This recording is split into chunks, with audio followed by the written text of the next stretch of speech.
है कि हमें चीज पता होनी चाहिए कि पढ़ते कैसे हैं।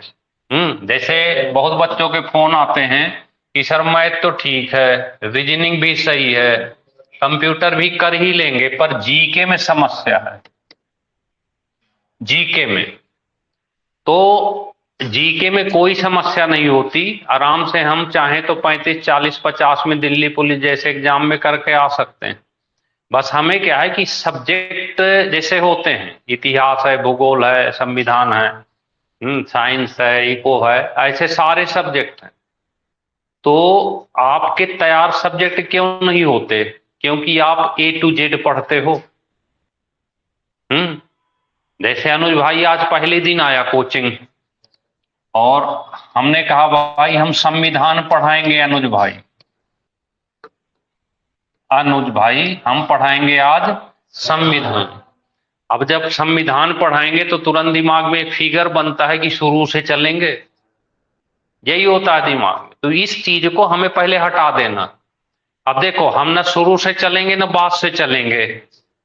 हम संविधान में, चूंकि हमारा एक थीम होता है आज की क्लास, आज की क्लास ये थीम है हमारा, इसको लेकर हम हमेशा सब्जेक्ट पे चलते हैं।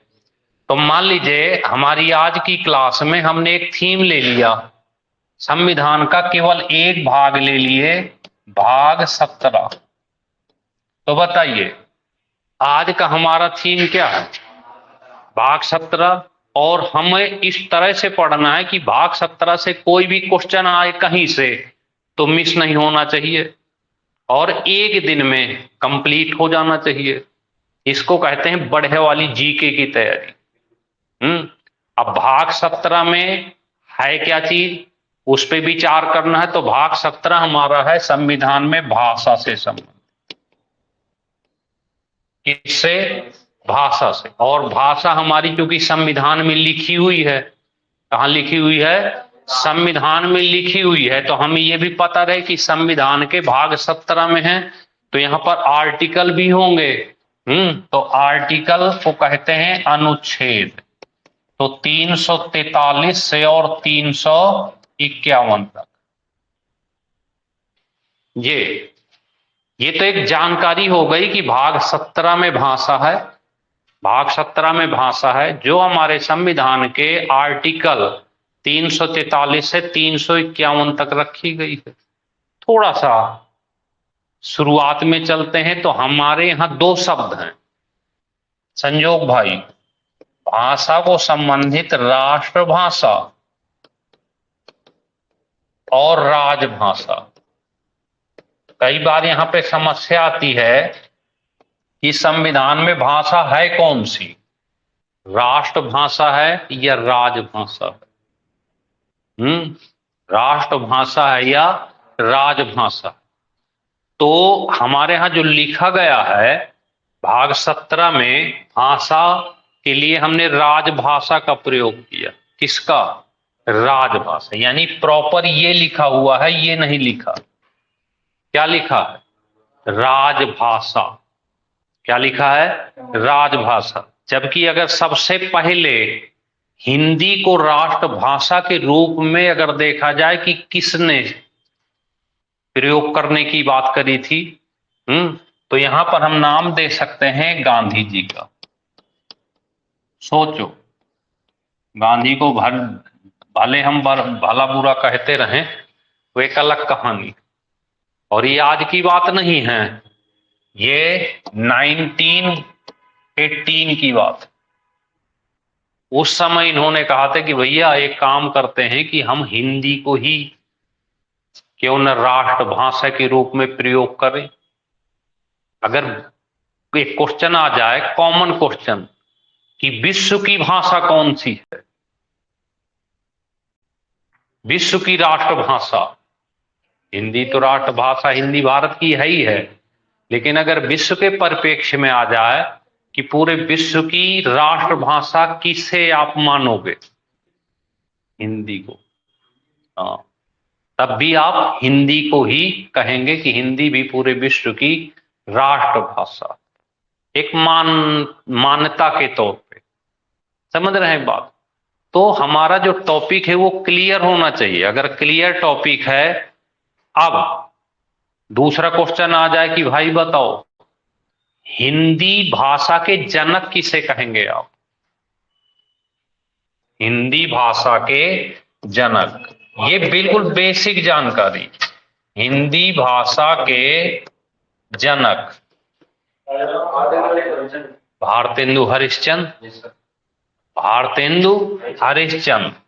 तो चूंकि इन्होंने हरिश्चंद्र, अब आप युगों की बात करते हैं तो 1850 से 1900 तक, कहां से कहां तक?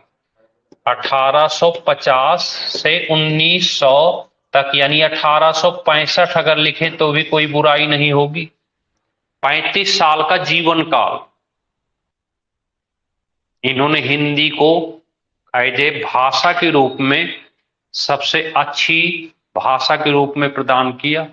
और हिंदी हमारी साहित्यिक भाषा, मानक भाषा भी मानी जाती है। खड़ी बोली जिसको कहते हैं। कौन सी? खड़ी बोली। वो दिन था 14 सितंबर 1949 का। 14 सितंबर 1949, ये जिस दिन हिंदी को भारत की कौन सी भाषा बनाई गई? राजभाषा बनाई। तो हिंदी भाषा को राजभाषा बनाया गया 14 सितंबर। इसीलिए 14 सितंबर को हिंदी दिवस मनाने लग गए। हिंदी दिवस मना।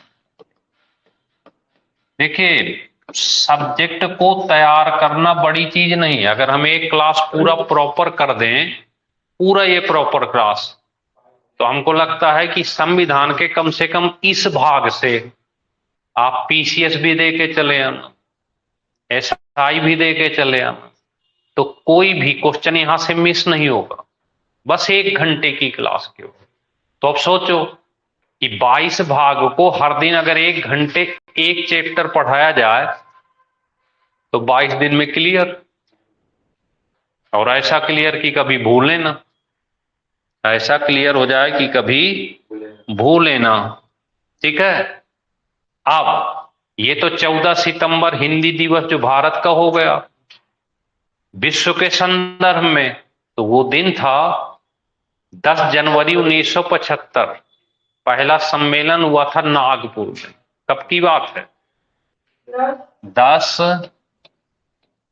जनवरी 1975। ये देखिए।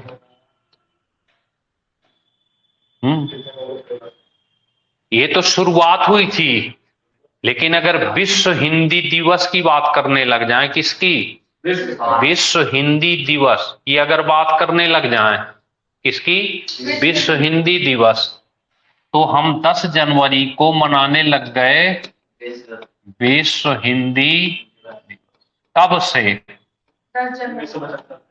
नहीं, 2015 के बाद। ये तो सम्मेलन हुआ था। 2015 के बाद हम इसको किसमें मनाने लग गए? विश्व हिंदी दिवस। देखिए, जानकारी बिल्कुल छोटी छोटी हो लेकिन वो क्लियर हो। क्या हो? क्लियर।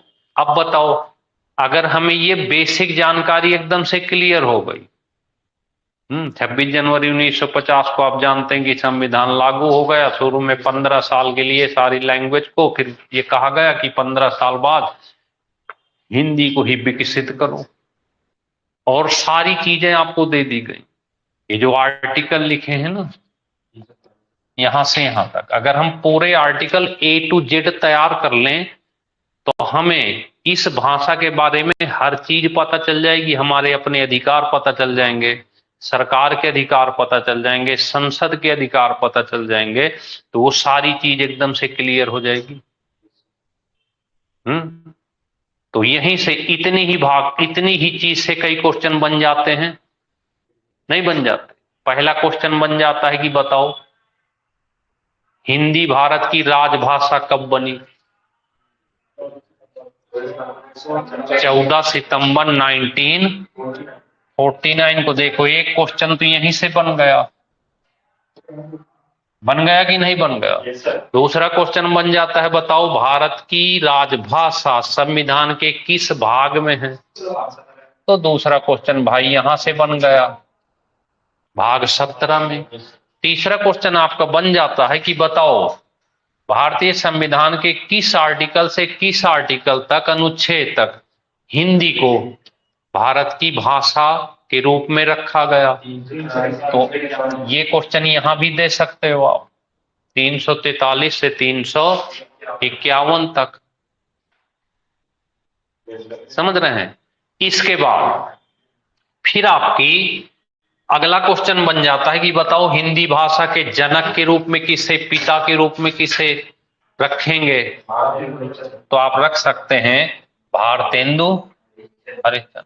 सबसे पहले प्रयोग के तौर पे किसने राष्ट्रभाषा के रूप में हिंदी को प्रयोग किया? तो 1918 के आसपास आप दे सकते हैं गांधी जी। नहीं दे सकते? तो इस तरह से इन चीजों को अगर आप तैयार करते हैं तो एकदम से क्लियर हो जाएगी बात। बात यहां तक क्लियर हुई? कोई दिक्कत तो नहीं किसी को? कोई समस्या? कुछ पूछना चाहेंगे? नहीं पूछ। तो फिर इसी बात पर हम आगे बढ़ते हैं, आगे चलते हैं, देखते हैं इसके आगे क्या कहानी बनती है। तो इसको हम यहां से हटा देते हैं, ठीक। अब चलिए, बात हो रही थी यहां से 14 सितंबर 1949। हिंदी, और यहां लिख देते हैं राजभाषा, ऐसे राजभाषा, ठीक है। भाग 17 आपको पता ही है, भाग 1943 से 343 से 351, ऐसे, ठीक है। चलते हैं शुरुआत की थोड़ी बात करते हैं। तो शुरुआत में क्या था कि शुरुआत में केवल 14 भाषाएं थी। कितनी? 14। तो 14 कॉमन भाषाएं प्लस 8 और ऐड कर दें, तो 14 और 8 कितनी हो गई? 22। और संविधान का एक शेड्यूल है जिसमें 12 शेड्यूल है, अनुसूचियां। तो हमारा ये जो भाषा है 22, टोटल कितनी हो गई? 22, और ये 8वीं अनुसूची। अब यहां से भी एक क्वेश्चन बन गया कि भाई संविधान की 22 भाषाएं किस अनुसूची में? ठीक है। 9वीं में तो भूमि सुधार, 10वीं में दल बदल है। तो अभी हमें उसकी बात नहीं करनी, अभी हमें केवल यही सीमित रहना है ना। अब चलते हैं आगे। तो अगर 14 शुरू में थी तो फिर 14 से क्वेश्चन बनेंगे नहीं।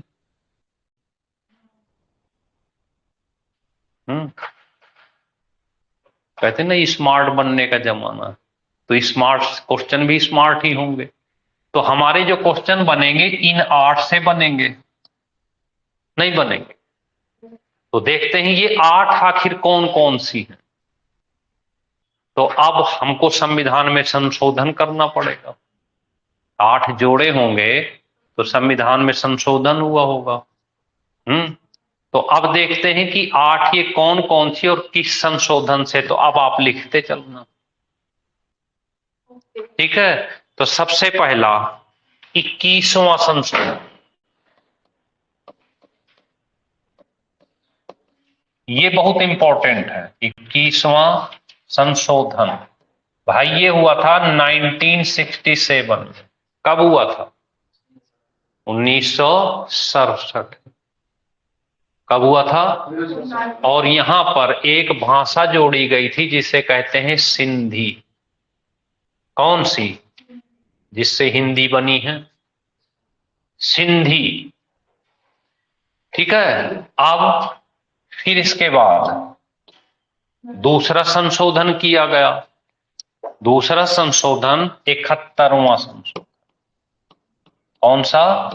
71वां संशोधन। और भाई ये जो हुआ 1992 में, ठीक है। और सिंधी लोग नमक बहुत खाते थे। हाँ जी, नमक खाने के बड़े शौकीन थे। ये क्या खाते थे ज्यादा? नमक है। ये क्या खाते थे ज्यादा? नमक बड़ा पसंद था इनको। क्योंकि नमक में 3 चीजें शामिल थी। 3 जगह से नमक मंगाते थे। कहां से? नंबर 1, नेपाली, नेपाल से। कहां से? नेपाल से। मां मतलब मणिपुरी, मणिपुर से। कितने हो गए? नेपाली, मणिपुरी, और का मतलब कोंकणी। का मतलब कोंकणी। तो कहां कहां का नमक पसंद था इन्हें? नेपाली, मणिपुरी और अगर ये तीनों याद रखना है तो केवल नमक याद रखिए। तो पहले सिंधी भाषा आई, सिंधी के बाद फिर कौन सी आई? नमक। ना म का 3 शब्द से जुड़ा हुआ। किससे भाई? किससे जुड़ा हुआ? 3 से। तो 3 से जुड़ा हुआ सेशन है ये। अब ये कहानी खत्म हो गई।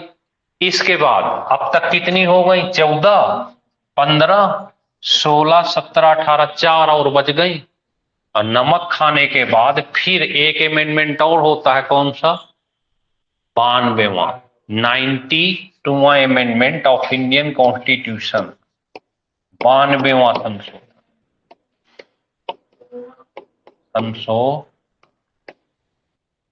2002 में। अब बोलो कब हुआ था? 2000। यहां पर क्या हुआ कि जब सिंधी लोगों ने नमक खाया तो ज्यादा खा गए। तो बदमाश बन गए। क्या बन गए? बदमाश। ऐसे देखो, नहीं लिख गया? बदमाश, बदमाश। सही बात है, पक्का। सिंधी लोग क्या खाते थे? नमक खा के क्या बन गए? बी मतलब बोडो, डी मतलब डोगरी, बोडो डोगरी, एम मां मतलब मैथिली, मां मतलब मैथिली, और सा मतलब संथाली। अब आप जोड़ के देख लो कि भाई जो हमने शुरू में लिखी थी 22, क्या वो टोटल हो गई 22? बोलो, टोटल अगर 22 हो गई हो तो बात में दम है। अब बोलो। अब हमारे क्वेश्चन अगर हम रिवाइज में लें तो हमारे क्वेश्चन ढेर सारे बन गए यहां तक। नंबर 1, भारत के किस भाग में हिंदी राजभाषा है? 17।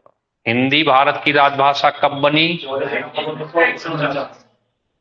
14 सितंबर 19।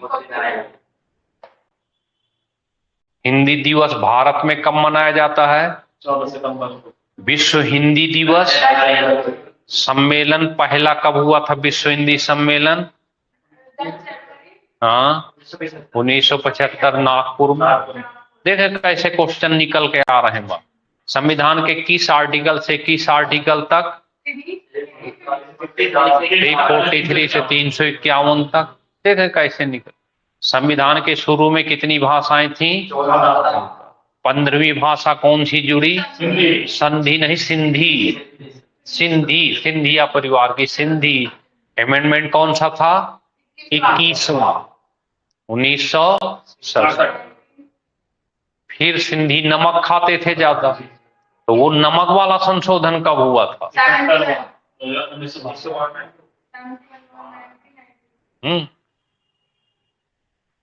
ना मतलब नेपाली, मा मतलब, का मतलब, और 92वां संशोधन जिस सन में हुआ था, जिस सन में ये हुआ था, देखो वही 92वां यहां लिखा हुआ है। तो बदमाश हो गए। BDMS डिग्री मिल गई। डी मतलब, और M मतलब, S मतलब, कोई दिक्कत नहीं।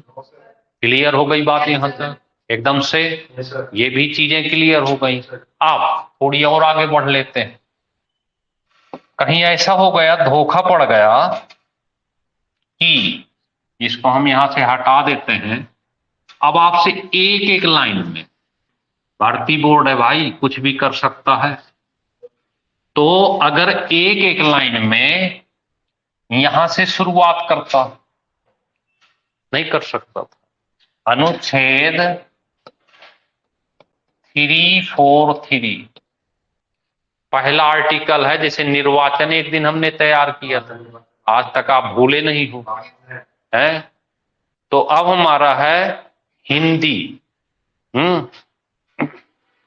तो 343 में यही बात कही गई होगी कि भारत की एक राजभाषा होगी, भारत की एक राजभाषा होगी। जो कौन सी होगी?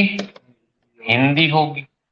ये तो राजभाषा हो गई, लेकिन इस हिंदी को लिखा भी तो जाएगा, नहीं लिखा जाएगा, तो इसकी लिपि, इसकी लिपि भाई देवनागरी होगी। कौन सी?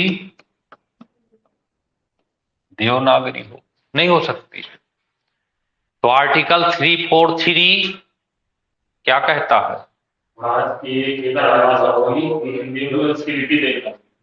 कोई दिक्कत नहीं। पूरी तरह से जानते हैं। 26 जनवरी 1965 को हिंदी को पूरी तरह से अपना लिया गया। कब की बात है ये? हाँ जी, 26 जनवरी 1965 हिंदी को क्या किया गया? अपना। कोई दिक्कत नहीं, बीच बीच में छोटी छोटी चीजें।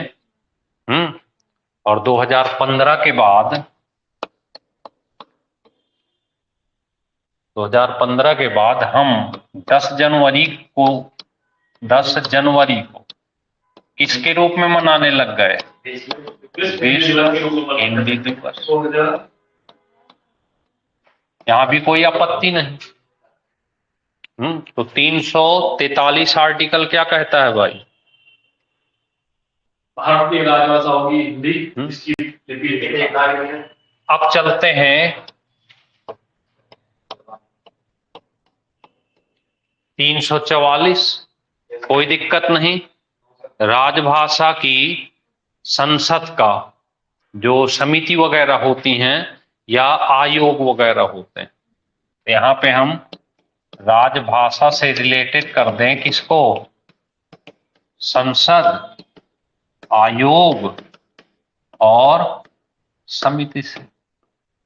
कोई दिक्कत नहीं। तो 343 में क्या था?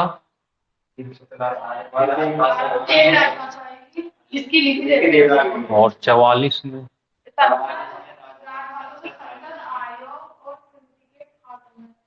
कोई दिक्कत नहीं। अब एक चीज बताओ, अगर हम आर्टिकल 345 की बात करें, यहां पे क्या हो सकता है? सभी राज्यों के लिए राजभाषा का प्रावधान भी तो जरूरी है, हैं? तो सभी राज्यों के लिए राजभाषा का प्रावधान, जानते हैं भाषाई आधार पर राज्यों का गठन हुआ था। किस आधार पर? अब समस्या खड़ी थी सामने कि अगर भाषाई आधार पर राज्यों का गठन हुआ है तो सबकी अलग अलग भाषा हो जाएगी, है? अब उत्तर प्रदेश से हम चले बिहार, वो दूसरी भाषा वाले, हम दूसरी भाषा वाले, तो फिर हमें वीजा वीजा लेना पड़ता, नहीं लेना पड़ता।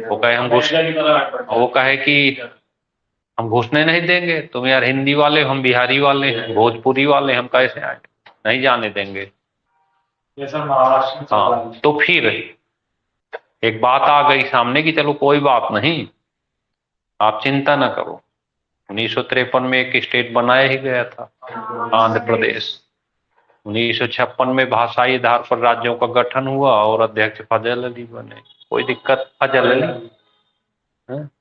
लेकिन भाषा की बात करेंगे तो बात अलग हो जाएगी।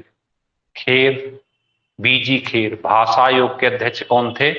बीजी खेर, बाल गंगाधर तिलक नहीं, खेर, बाल गंगाधर खेर, 1955 में, है ना। भाषा आयोग बना था। अगर भाषा आयोग कहीं आ जाए तो यहाँ बगल में लिख देते हैं, भाषा बीजी खेर 1950। कोई बात नहीं भाई, भाषा के आधार पर ही स्टेट बना देते हैं, लेकिन एक काम करना पड़ेगा। क्या करना पड़ेगा? एक काम, कि तुम तमिल वाले, तुम तेलुगु वाले, तुम महाराष्ट्र मराठी वाले, हम यूपी वाले, तो आप चाहे हमारे यहाँ आओ, हम तुम्हारे यहाँ चलें, लेकिन एक चीज नहीं करना कि कोई भी किसी भाषा वाले को इस आधार पर नहीं रोकेगा कि तुम फलानी भाषा वाले, हम फलानी।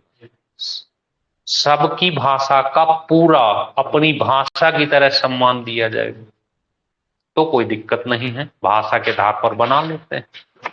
वही बात यहां कही गई कि 343 में कहा गया कि संघ की एक राजभाषा होगी। तो अगर हम यहां पर आ जाते हैं तो सभी राज्यों के लिए भी राजभाषा होगी। आ गई बात की नहीं क्लियर है? सब कहा कि यहां पर अगर हम इसमें बात करेंगे संघ की, तो हम यहां पर राज्यों की अपनी राजभाषा हो जाएगी। बात क्लियर हो गई।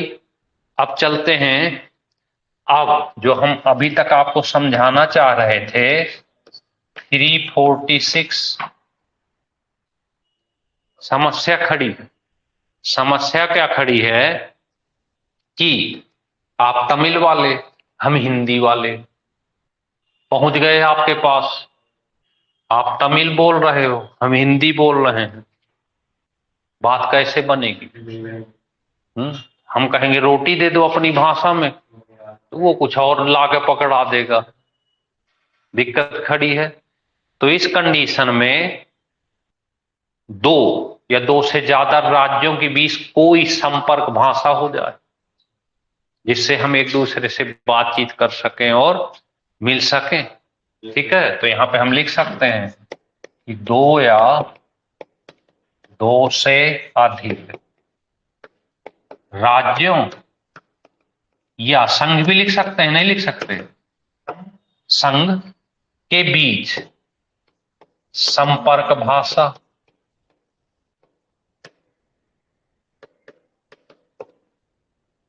अब कोई दिक्कत नहीं, ट्रांसलेटर ले लेंगे बीच में, जो बीच का रास्ता निकाल ले। ठीक है, तो 343 में क्या था? 44, 45, 46। चलिए, तो 47 की भी बात करते हैं। आर्टिकल 347। बस एक चीज याद रख, जनसंख्या, छोटी सी शब्द जनसंख्या, क्या याद कर लेना है? जनसंख्या। अब मान लो बहुत बड़ी जनसंख्या हो गई, अब जनसंख्या का 90% हिस्सा, इस पूरी जनसंख्या का 90%, 90% मतलब बहुत बड़ा हिस्सा अगर किसी भाषा की मांग करता, तो उस पे हमारी संसद और राष्ट्रपति को विचार करना पड़ सकता है कि चलो कोई बात नहीं यार, मांग करते हैं तो हम उनको क्या करते हैं, दे देते हैं। ठीक है। तो यहां पर क्या विचार किया गया कि अगर जनसंख्या का बहुत बड़ा हिस्सा कहता है कि भैया हम ये वाली भाषा बोलते हैं और इस भाषा पे विचार कर लो आप, वैसे राज्य बना सकते हैं। हाँ कोई भी करा, राज्य बना सकते हैं, कोई भी बना सकता जैसे है। पंजाब हाँ हाँ, तो स्टेट नहीं, लैंग्वेज की बात, भाषा की। स्टेट अलग होना वो 1 to 4 आर्टिकल है। स्टेट को स्टेट से अलग करके राज्य बनाना, जैसे बड़ा हिस्सा है उत्तर प्रदेश का, छोटा हिस्सा अलग करना बनाना, वो पहला भाग है। यहाँ पे इस आर्टिकल में जैसे यहाँ 10 लोग बैठे हैं, 10 लोगों ने कहा कि भैया 10 में से 9 ने कहा कि हमें हिंदी नहीं संस्कृत चाहिए, संस्कृत नहीं उर्दू चाहिए, क्योंकि 9 लोग हम उर्दू वाले बोलने वाले हैं और एक ही तो है जो नहीं जानता। तो इसको हम मंजूरी दिला सकते हैं, ले सकते हैं कि ठीक है अगर तुम 9 लोग बोलते हो तो हम मंजूर कर देते हैं। और एक को तो सिखाई दोगे आप, बात क्लियर हो गई। चलें आगे, तो आगे बढ़ते हैं। नमस्ते।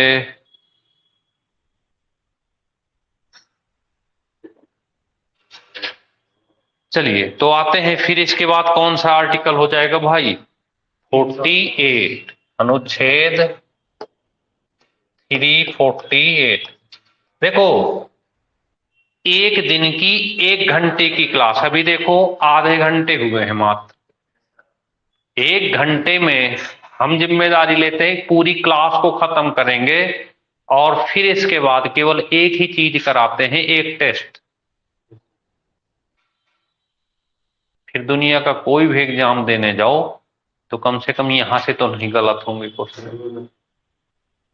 यही होता है सबसे बढ़िया बेस्ट तरीका जीके पढ़ने का। और हम क्या करते हैं, शुरू से करें, चलो भैया भाग 1 लिखो, भाग 2 लिखो, फिर भाग 3 में आ गए, भाग 4 में आ गए, पिछले 3 भूल गए, क्योंकि हम सीरीज बनाने की कोशिश करते हैं। फिर वो सीरीज पीछे से जोड़ने की कोशिश करते हैं, वो सीरीज जुड़ जाती है, याद ही नहीं होता कुछ। आज यहां पर कोई सीरीज नहीं, स्वतंत्र है। इस चीज को लेकर कि हमें घर में जाके केवल एक चीज पढ़नी है, भाग 17। ना आगे का पहले का कुछ, ना बाद का कुछ। तो सीरीज नहीं है ना, दिमाग में क्या चलेगा? केवल भाषा चलेगी। अब यहां मूल अधिकार नहीं चलेगा, नीति निषेध तत्व तो नहीं चलेगा, निर्वाचन भी नहीं चलेगा, तो कुछ नहीं चलेगा। तो चलेगा क्या फिर? भाषा चलेगी। ठीक है। आप 348 न्यायालय की बात करें तो यहां पर एक चीज कह दी गई कि भाई न्यायालय जो है या कोई विधि के काम है, वो क्योंकि संविधान लिखा हुआ है अंग्रेजी में, तो यहां पर वो अपना काम किस में कर सकता है? अंग्रेजी। समझ में आई बात? अधिनियम हो या कोई विधेयक हो, सर्वोच्च न्यायालय हो, सुप्रीम कोर्ट, तो वो अपनी भाषा को, या हाई कोर्ट हो, किस में प्रयोग कर सकता?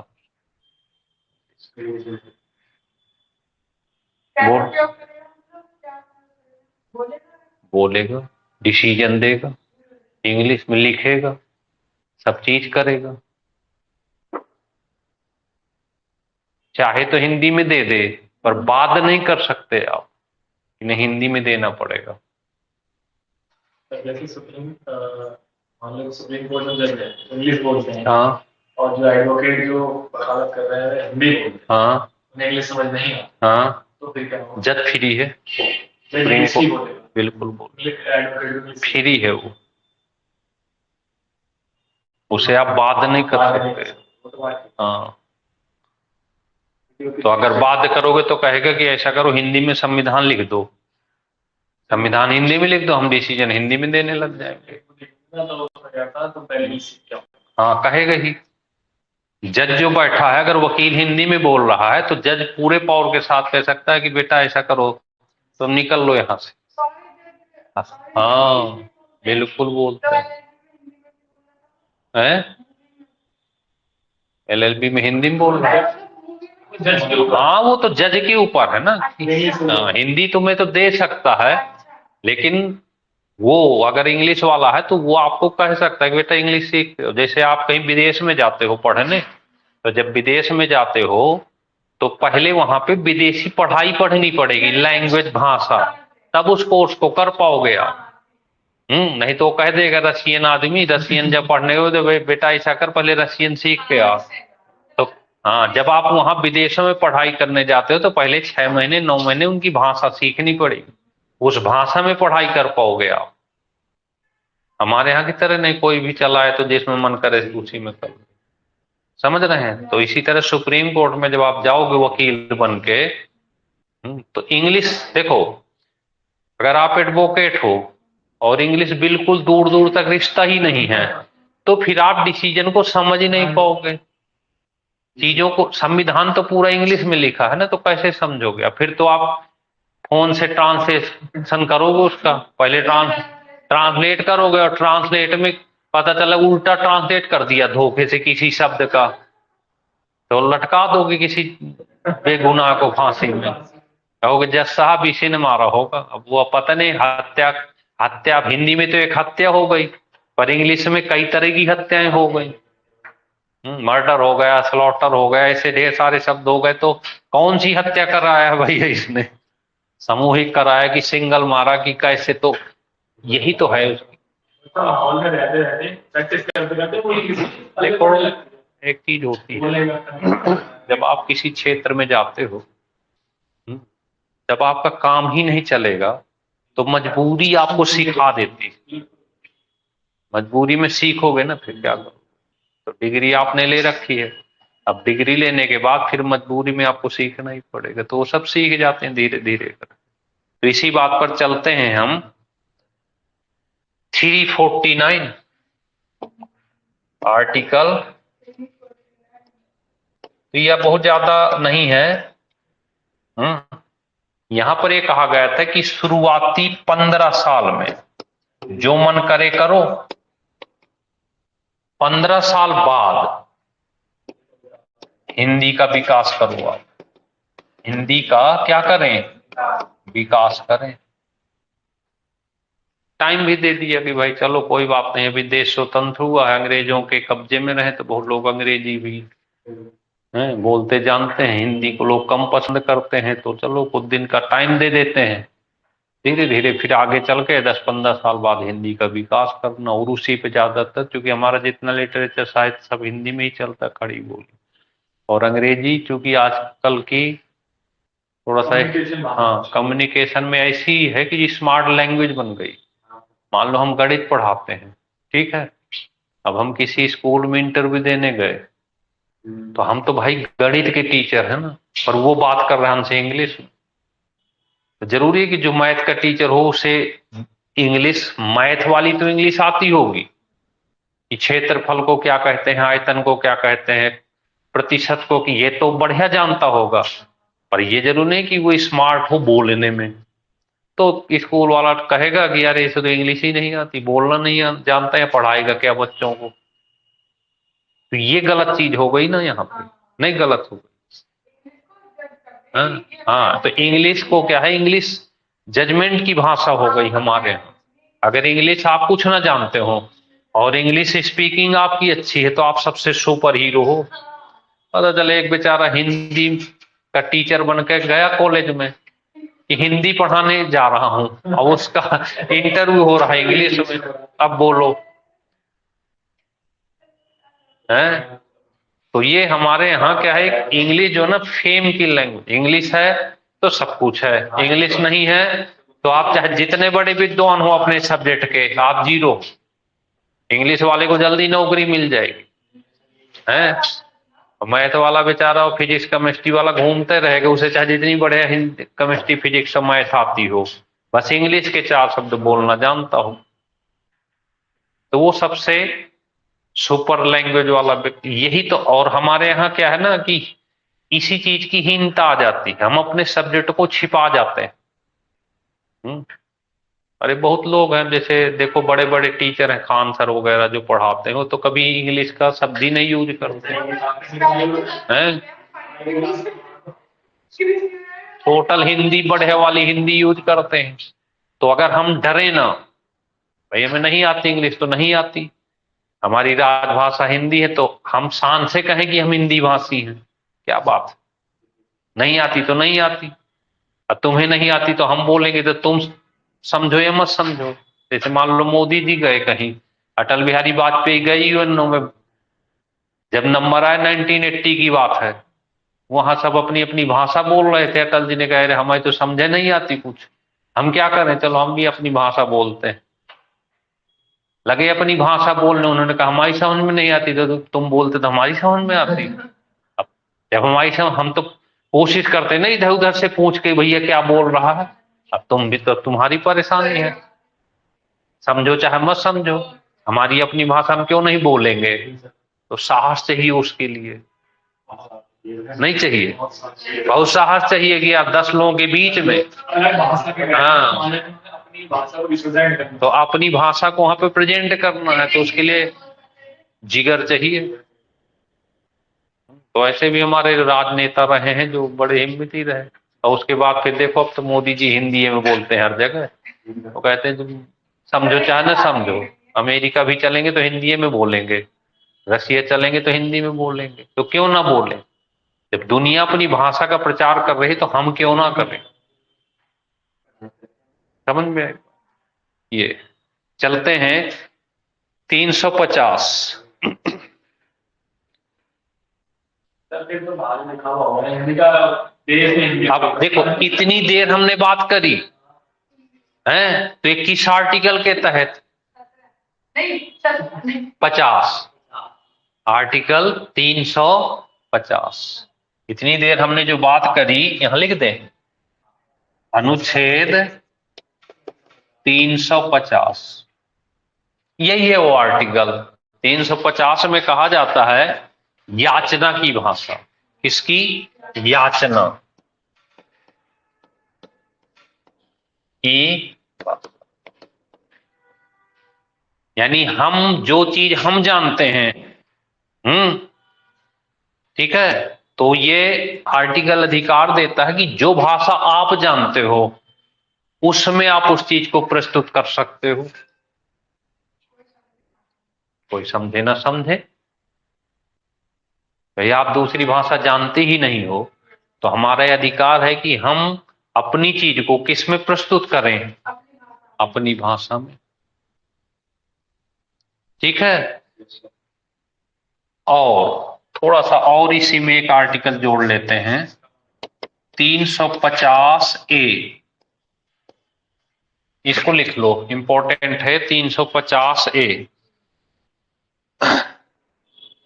सभी राज्यों का कर्तव्य है कि जो प्रारंभिक शिक्षा है वो अपनी भाषा में दे। किसमें दे? अपनी भाषा में। जो प्रारंभिक शिक्षा है, यहां लिख लेते हैं, प्रारंभिक शिक्षा अपनी किसमें? स्थानीय भाषा में दे। स्थानीय भाषा। अब बोलो, प्रारंभिक शिक्षा किसमें दे? अपनी स्थानीय। उन्होंने बोला कि हिंदी का विकास करेंगे। हाँ प्रारंभिक शिक्षा को मतलब अपनी स्थानीय भाषा में, हाँ, जो उसे हिंदी का कुछ ज्यादा पता ही नहीं, तो आगे हिंदी का। यहाँ देखो, हिंदी का विकास का मतलब है कि संघ के रूप में हिंदी रखी गई, लेकिन ये ना भूले ना कि हमारी स्टेट की अपनी लैंग्वेज भी तो हम अपनी भाषा का विकास करें, और संघ के रूप में हम हिंदी को रखें आगे। समझ रहे हैं आप? तो वो संघ की भाषा हो गई, मतलब उस संघ की भाषा को नकारे ना, लेकिन बेसिक जो जानकारी वो तो हम अपनी ही लैंग्वेज सीख पाएगा ना बच्चा।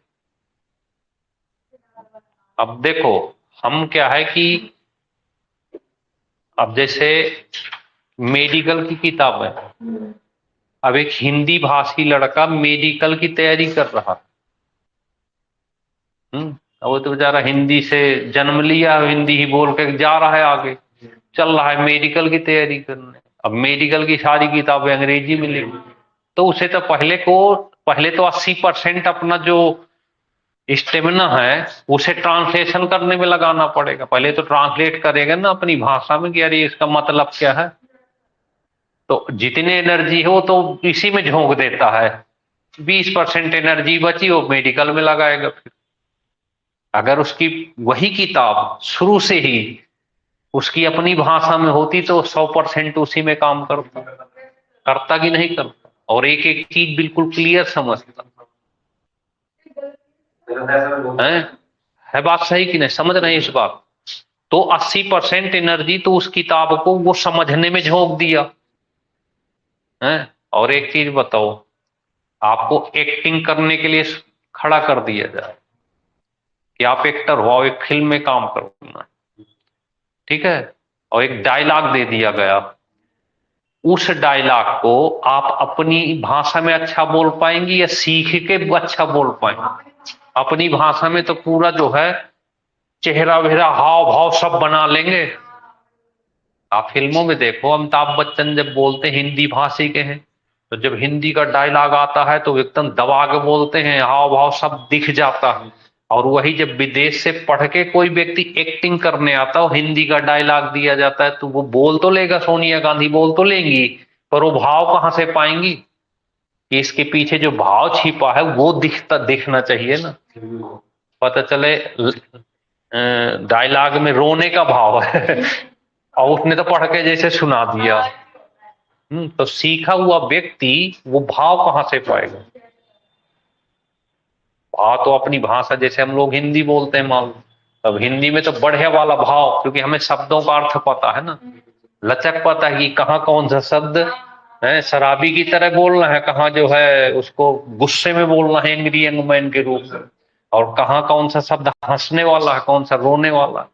तो उस शब्दों को हम क्या करें, अपने हिसाब से कर लेंगे। अब पता चले उसे हमको कह दे भैया इसे जो है रसियन में बोलना है तो शब्द तो हम सीख लेंगे, बोलना भी सीख लेंगे, पर हर शब्द का भाव लेके उसे डायलॉग में बोलना ये भारी पड़ेगा ना, नहीं पड़ेगा। तो अलग ही पता चल जाएगा, रे तो कहाँ से पकड़ लाए उसको, है ऐसे लगता है जैसे पढ़ के सुना रहा हो। समझ गए? 351 जो आपकी बात है ये लास्ट यहां पे खत्म करते हैं। आर्टिकल 351 यहां पर क्या कहा गया 351 में कि राज्यों का ये कर्तव्य होगा, राज्यों का क्या होगा भाई, कर्तव्य होगा कि हिंदी भाषा का विकास करें, हिंदी भाषा का विकास करें। क्या करें? अपने अपने राज्य में हिंदी का बढ़िया से विकास करें, शर्माए नहीं है कि सामने वाला अंग्रेजी बोलता है मुझे नहीं आती, मैं तो हिंदी भाषी हूं, है तो जैसे उसको नहीं आती तो हम अपनी भाषा को ही प्रस्तुत करें। मना कर दे कि भाई मुझे इंग्लिश नहीं आती, हिंदी बोलना है यार, इंग्लिश में जवाब दे तो आप अच्छी वाली हिंदी में तो वो भी ना समझ पाए। हाँ बस, हाँ बिल्कुल बिल्कुल कर सकते हो।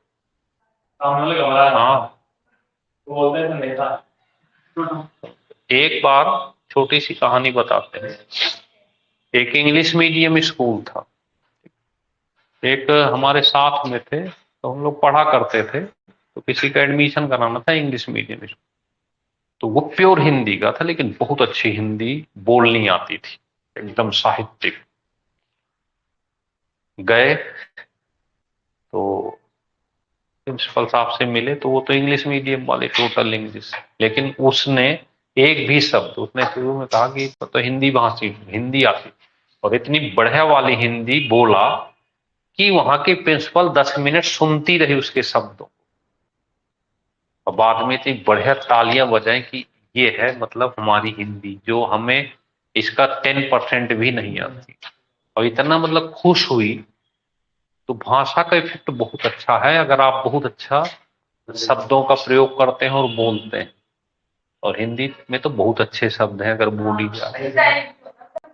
हाँ बहुत अच्छे शब्द होते हैं, किसी को भी अपने बस में कर सकते हैं।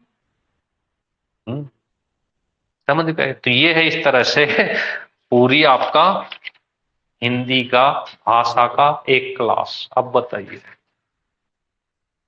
10:30 बजे शुरू किए थे, अभी भी 7 मिनट बाकी। तो अब आप एक चीज याद रखो, जी के कमजोरी न बनने दो। 50 में से, भले हम मैथ की टीचर हैं, मैथ पढ़ाते रहते हैं, रीजनिंग पढ़ाते हैं, पर चूंकि हम लोग इलाहाबाद यूनिवर्सिटी से अपनी तैयारी किए हैं, कंपटीशन के ढेर सारे एग्जाम भी निकले, तो हम लोगों ने सारे सब्जेक्टों को पढ़ा है और ऐसे पत्रिकाओं से नहीं पढ़े। अगर संविधान पढ़े हैं तो बाकायदे डीडी बसु वगैरह किताबों से पढ़े हैं।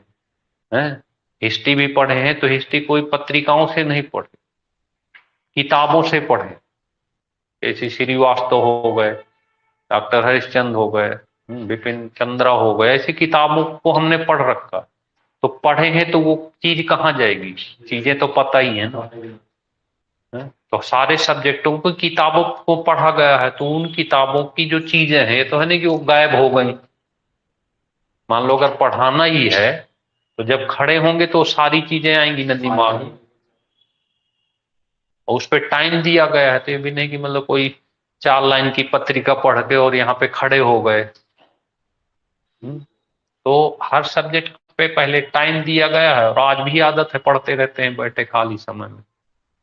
तो ये नहीं होता कि मतलब कोई व्यक्ति क्या नहीं कर सकता, अगर वो चाहे तो कुछ भी कर सकता। तो आखिर हमें तो पेपर पास करना है ना, कोई विद्वान तो बनना नहीं। तो अगर हम 1 घंटे की बढ़िया वाली क्लास लें, लेकिन टॉपिक लें, हम जोड़े ना किसी को, क्योंकि हर दिन नया बच्चा कोचिंग सेंटर पे आता है, और जब नया बच्चा आता है तो उसके दिमाग में एक चीज रहती है कि सर शुरुआत कब होगी। अरे भाई शुरुआत क्यों पूछ रहे हो, ये पूछो ना कि आज क्या होगा, आज की क्लास ले लो। तो अब आप बताओ, इतने बच्चों आप लोगों ने पढ़ा, क्या आज की क्लास में कल की कोई चीज आई है, परसों की कोई चीज आएगी? आज का स्वतंत्र टॉपिक था कि नहीं?